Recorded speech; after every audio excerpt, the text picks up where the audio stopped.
you really aren't anything like how I described you. Yeah, I told you. I'm here. We don't do that nonsense. We don't do that. We do crazier things, but not that.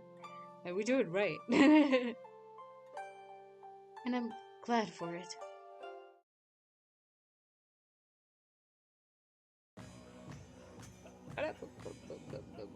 Mm. I love the. Is it the didgeridoo? There's a bit of a didgeridoo. I hope you guys can hear what I'm listening to because if you don't, you're just gonna be like, what the hell? What the hell is she talking about? What you on? Like I'm on air. That's what I'm on. Cause it's good, man. The song is epic. Would you like me to suggest some dishes? Our food must be underwhelming for a prince. I don't know. Okay, so dude is there chilling, like maybe let's kind of just play it down. No, food is underwhelming for a prince. What? Not at all. I'm not sure. Which dishes to eat. You can't help but frown. It sounds like a polite excuse. I genuinely think he's being genuine, mate. You suppose you should be glad he's polite and not condescending. Or throwing some kind of tantrum. That's what I was checking. I was like, that's exactly what I said. You've met noble Han men who acted more entitled than this imperial prince. My servants made some dishes you eat in the capital. Let me get you some. You motion to a servant, asking for their said dishes. You heap ample servings of them in front of your groom. I'm imagining she's like pouring out the big foods. Like I've seen some like Mongolian foods being served. It's like huge. Like not always, but if it's like in the more country rural sides, they vibe, they eat. Oh my god, there was a box just flying, and I was like, "Who the?" I almost hit something with a brick. I was gonna grab anything I can and just throw it. So, yeah, as I was saying, it's a fun time. It reminds me of some like my culture as well, and some African cultures. We get very generous. We get very generous. As I said, the women when there's weddings and any big event. Oh my gosh! Even the men who can't cook, the amount of food that is cooked is huge. It's a lot. It's a lot, a lot. And I'm guessing they kind of heaped it in front of him like a full plate. Dude is used to eating like Michelin star levels of here's a tiny little round piece of the meat, here's another tiny little round piece of that, and here's the little bit of not even a bowl of rice or like I don't know what whatever else with like quinoa. Here it is. That is the gourmet meal today. Pure like a 3-star Michelin chef style. And they're just here like, yo, you gotta eat to make sure you don't get cold in winter. You gotta pack up that muscle, you gotta bulk, my dude. Let's go. You're loading up. They're just eating everything. I'm pretty sure that's the levels. And he's like, what? I don't even think I could eat half of this, let alone a quarter of it. Oh my gosh. You heap ample servings in front of the front of your groom, and lay the dishes near him. Oh yeah, what I meant is it's like being fed by your grandma. And they're like, "You look so skinny," and they heap all the food in front of you. It's like, eat, eat. By the time you return home, you're so round, you're so chunky, you're so fat in the best kind of way. It's the fat of love. It's good, lovely fat. And it just actually probably just saves your life somewhere because it's like, yo, I never knew I could eat food until I just genuinely didn't want to anymore. You end up being like, no, no, no, I'm fine, I'm fine, I'm fine, I'm fine. And you will never want that much food ever again. Until the next time you see them. Regardless of whether or not this man is your enemy, he should still be fed. Eat as much of them as you'd like. They're for you. Mm, thank you. He considers his plate. Spoon in one hand, chopsticks in the other. I'd like to try some other dishes too, if you have any recommendations. Please don't make me choose. I don't know any. I don't know any. Of course. I am terrified they're gonna try to make me choose. Okay, let's not do that. He eats slowly throughout the feast. each spoonful picked up with great care. At first, you think it's because he dislikes the food so much that he wants to eat as little of it as he can. No, darling, that's literally the etiquette.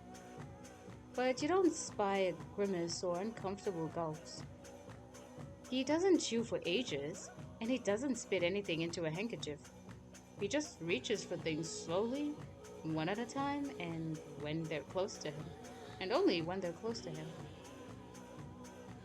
Dang, yeah, this is some like, yo, this is reminds me.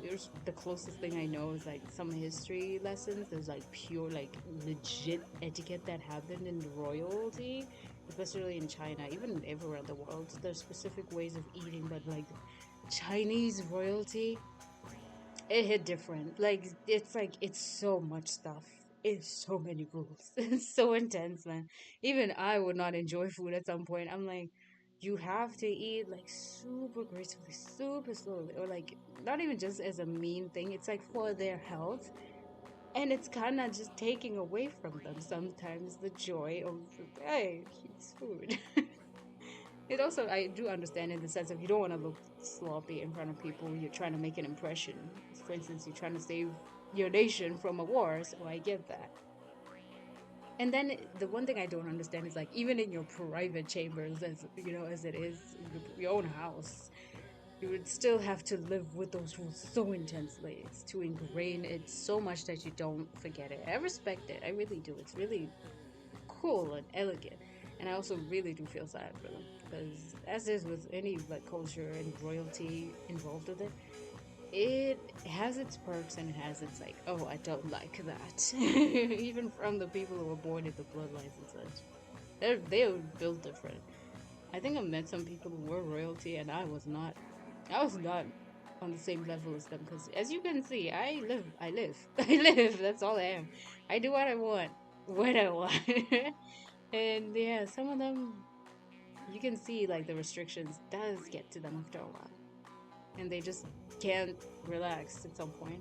Not in a negative way, but it's just that they're so used to it. It's kind of like a, huh? Wait, there's an option not to? Nah, I won't do it. I like this. And they actually enjoy themselves. And it's like, whatever. It's like, whatever. It's someone like, I'm throwing in the towel immediately. I don't like it, I'm out. It's pretty neat. And you would never know if you met a royal person, by the way, in Africa. You would never know. You would never know. That's one thing I can tell you for certain. You will never know until it's like, yeah, that's a person that's like this. And it's like, what? Like, what?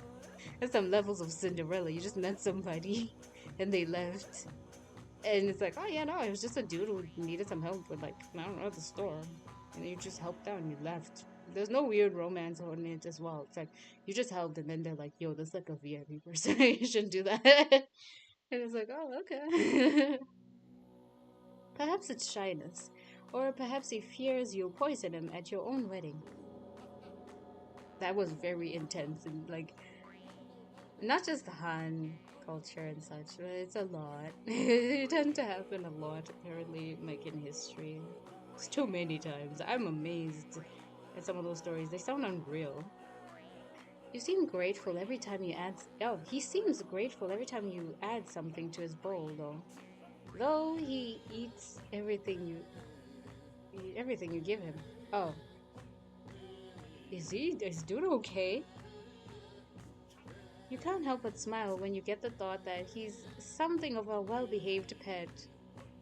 I think that's why they gave him here. They know he's not gonna be weird or put up a fight or something. And even if he does, maybe he's kind of lacking in some areas of like, okay, connections and stuff like that to escape. Maybe. But never underestimate a prince. Like, they know stuff. A prince and a princess, they're always busy.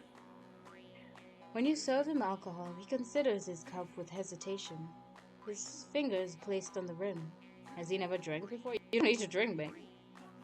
What is that? Iraq. Iraq. I hope I said that wrong. Not wrong, sorry. I hope I said that right. Oh my god, I was like, I hope I didn't say it wrong. And I was thinking that, and I said it out loud. Thinking, I want to say, I hope I didn't say that wrong. And I was thinking, okay, I hope I said it right. And my mouth and my brain just went two different directions. I'm sorry. Iraq. Fermented milk. It's very light. It won't get you drunk. He nods before reaching for the cup with two hands, slowly bringing it to his lips. This dude has never drank. He might just get drunk right now. Okay. He takes a single sip before grimacing. That bad? No, sorry. I'm not used to dairy. Oh, wow. I relate. I relate. I relate. You'll have to get used to it, I'm afraid. It makes up a lot of our dishes. I'll do my best. You expect him to set the cup down, but he keeps it in his hands, periodically taking sips. Your attention is brought somewhere else for a moment. Some of your warriors call out to you as they prepare to wrestle. You laugh as you lean towards Yutan, pointing at them. Huh? They're just going to wrestle. It's very popular here. Oh? Excuse me. They were. He stiffens as he narrows his eyes in the direction you're pointing towards. Roughly in that direction. Not focusing. He doesn't like violence. Perhaps he's nearsighted. Oh, damn. Okay, if the Emperor did that and this guy has some handicaps going on, that's mean. That is so mean. But honestly, to stop a war, I don't even know. I can't even comment on that. You open your mouth to speak when he suddenly sets his cup down on the edge of a dish, causing it to fall and spill. His reaction is delayed, not startling when the drink falls, but only when some of the liquid pools under his fingers. Oh no. It's all right. You call a servant to clean up, focusing on your groom. Are you feeling all right? You can't possibly be drunk. I'm okay. Oh, he's drunk. Oh man, I'm pretty sure you should just have fun. He's drunk. Despite his words, he suddenly seems incredibly nervous. Ashamed. We've stayed long enough. We can retire to my care. You don't have to. You can keep enjoying the festivals. I'll just. Okay. I will just save. Alright. No. Shouldn't I care for my new husband? No, I can't let you wander around camp. I think, obviously, it's like, not even like my new husband. It's like, dude, you have not slept after who knows how long. And even if you did, I'm pretty sure it was horrible. Big carriage and like those like carriages and it's bumpy and all over the place. So, no. Go to bed, man. You no. Shouldn't I take care? Shouldn't I care for my new husband? Oh? I suppose. You offer him your hand as you rise from your seat. You speak a few words to your people, then turn to him again. They can enjoy themselves without us. You and I can get ready for bed. He hesitates before taking your hand. He holds on to it as you walk to your girl, and you have to walk slowly to match his pace.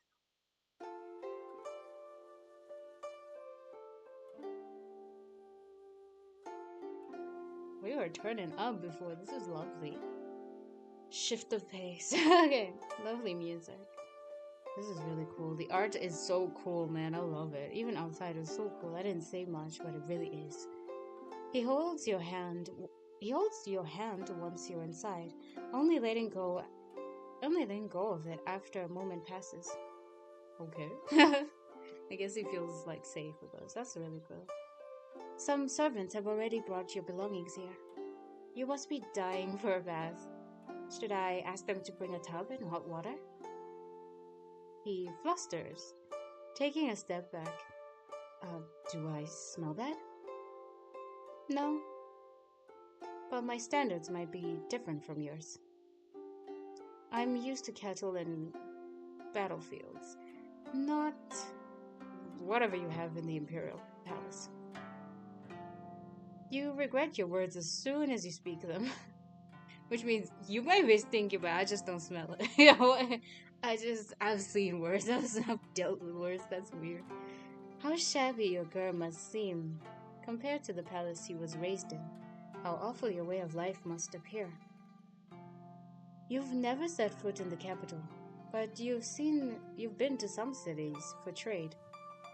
You've walked past the pagodas and possibly large gardens, and impossibly large gardens and the temples. Your camp is large, the largest of the Tengu. Several. Oh, okay, I'm sorry. I kind of just had my brain is processing how to say that again. I'm sorry. Tengu. Okay. The largest the Tengu have. Several clans live as one, and your victories against other clans have made you richer than you've ever been. It must all seem so laughable compared to the life he's known until now. I would not. Bruh, how much y'all want to bet, if you know what I'm going to be talking about just now? How much you want to bet this guy was living in the Cold Palace? Well, like, basically treated like that, even if he was in the actual Imperial Palace. No gambling. Just let me know. We aren't gambling, but just let me know. Is it like, yeah, I would. Yeah, I would. I'm willing to say, yeah. Let's just say, not bad. Yeah, he probably was treated like that. But he doesn't laugh. I would like a bath later. I'd rather just get rid of those layers and sit. I, would like to talk to you. I'd like that.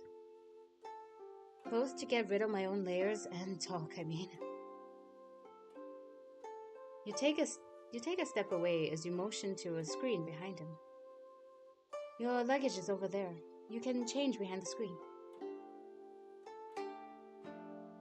He remains standing and you hesitate. Yuta? He falters, shifting his weight from one foot to the other. I'm afraid there's something I have to tell you first. He does sound afraid. Okay. You take a seat, but he doesn't. He stands awkwardly, looking in your direction but not meeting your gaze. He's incredibly tense, as if ready to leap at any moment. For a moment, you wonder if he has a weapon, or if his role isn't to marry you for peace but to assassinate you. But he speaks softly, with a trembling voice. I'll start by thanking you.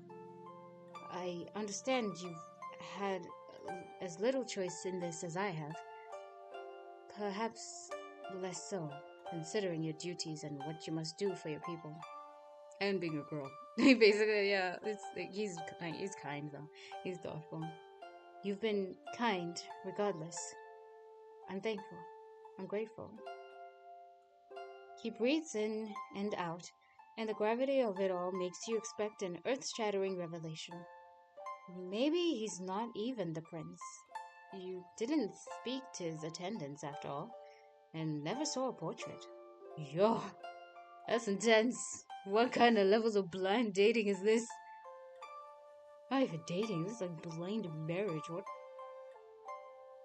Maybe he's planning a coup against his father and seeking your help, knowing the reputation of your people. You find yourself tensing, though not quite as much as he does. I'm blind. Perhaps you've already noticed. Oh, I am sorry for hiding it, or trying to. I, I thought we'd have time to speak before the ceremony, and I hope to get to tell you in private.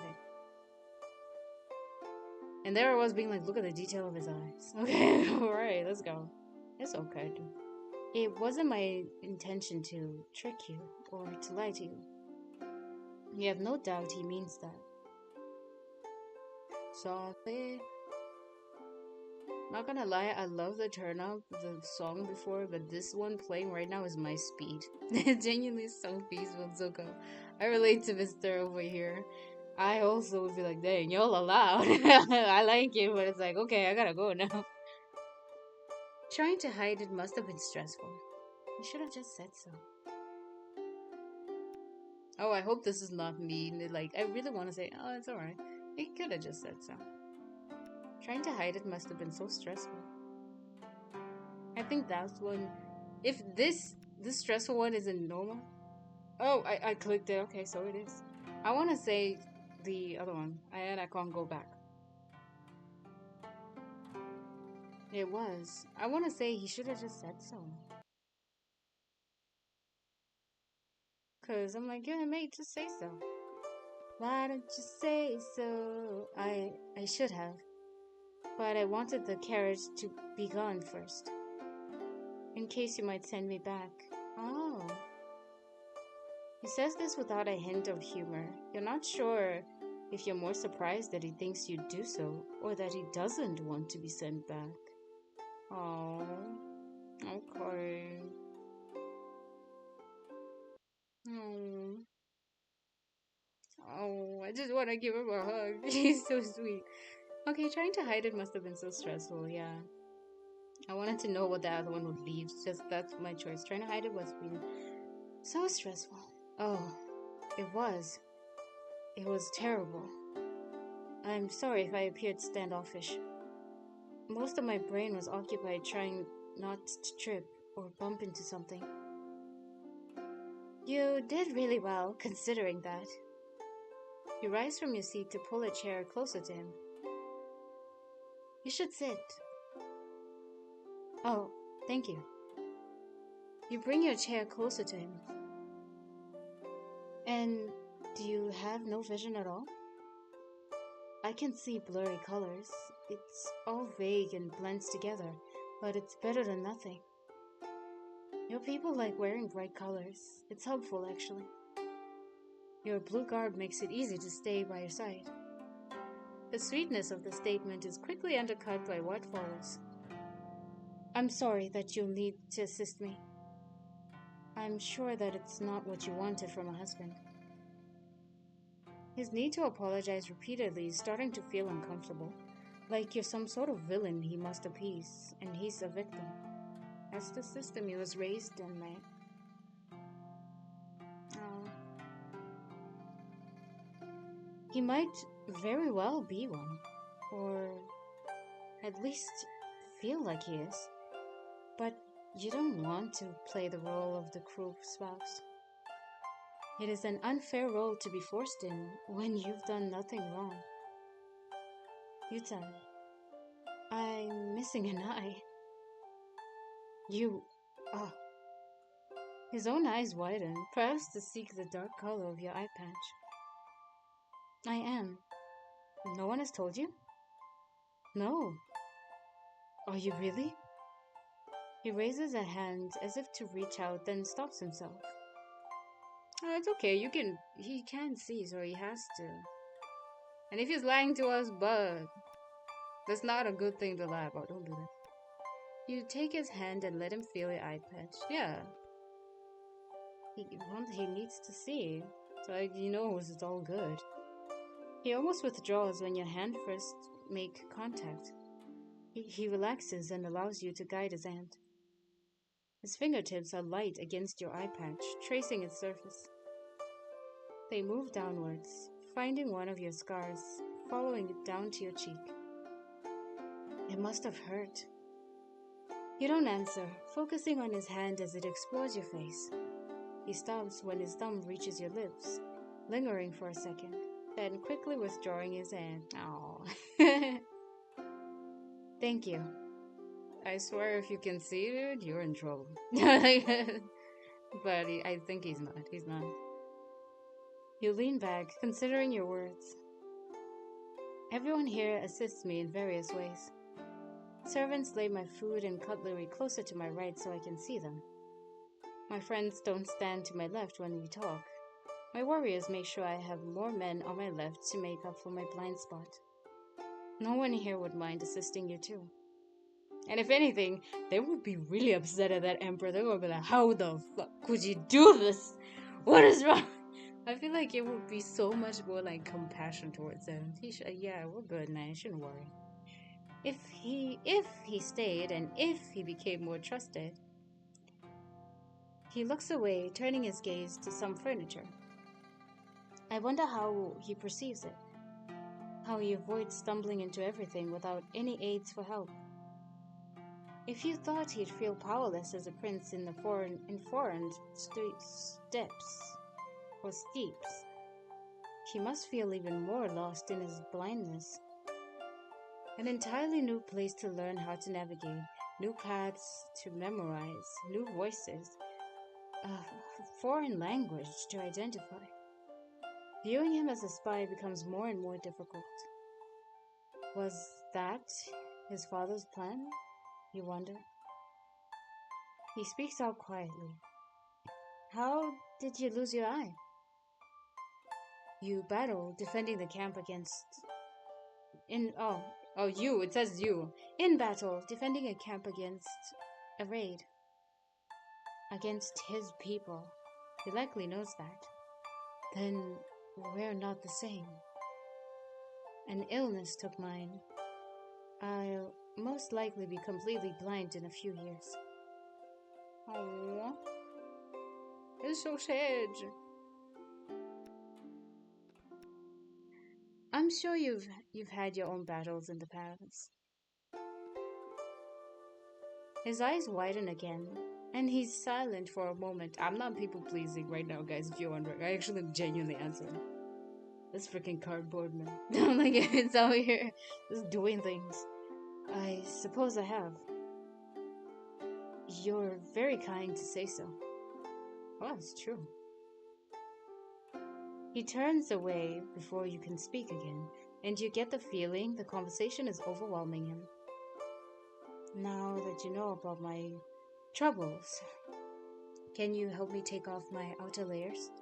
Oh, only the outer layers. I'm not asking for anything untoward. He adds this quickly, and you can't help but feel amused. We are married. I can at least do that. You both rise from your seats, Yutan moving more slowly. You reach for the fastening on his collar. I'm surprised you don't have an attendant with you. I was supposed to.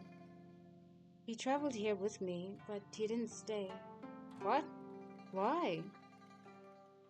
I told him you sent a letter swearing that you'd force any company I bring into hard labor. Oh, so that person would have been the spy. You stop, meeting his unfocused eyes. I can't even write. Oh, well, he doesn't know that. I painted an awful picture of you. I lied about having met you once before, and about you being a bloodthirsty tyrant and displeased with this marriage. You couldn't reject it or harm me, but you'd lash out against my attendant. He pauses there, clearly waiting for your reaction. You realize he can't see any of your facial expressions, not even your body language. If he only sees blurry colors, you can only gauge you. It can only gauge you. Gauge? Just like gauge? I guess gauge you by your words and voice. I don't want to click off and save. Okay. This is so sweet. You're a good storyteller. Is that what you think of me? You seem funny. His shoulders sag in a clear relief. I'm like, that's hilarious. Hey, I mean, I gotta keep up my reputation in these streets. I don't want nobody messing with me in these streets. You know? I'm glad you seem to enjoy it. I do apologize for borrowing your name like this. Yeah, I totally laughed at that. I was like, yep. I was amused. But they say worse things about you in the capital. I imagine you'll be glad my attendant left anyway. He was a spy. I knew it. Okay, excuse me. He knew your language, but would have pretended to be ignorant, so that he could glean information about you and report it to the Emperor.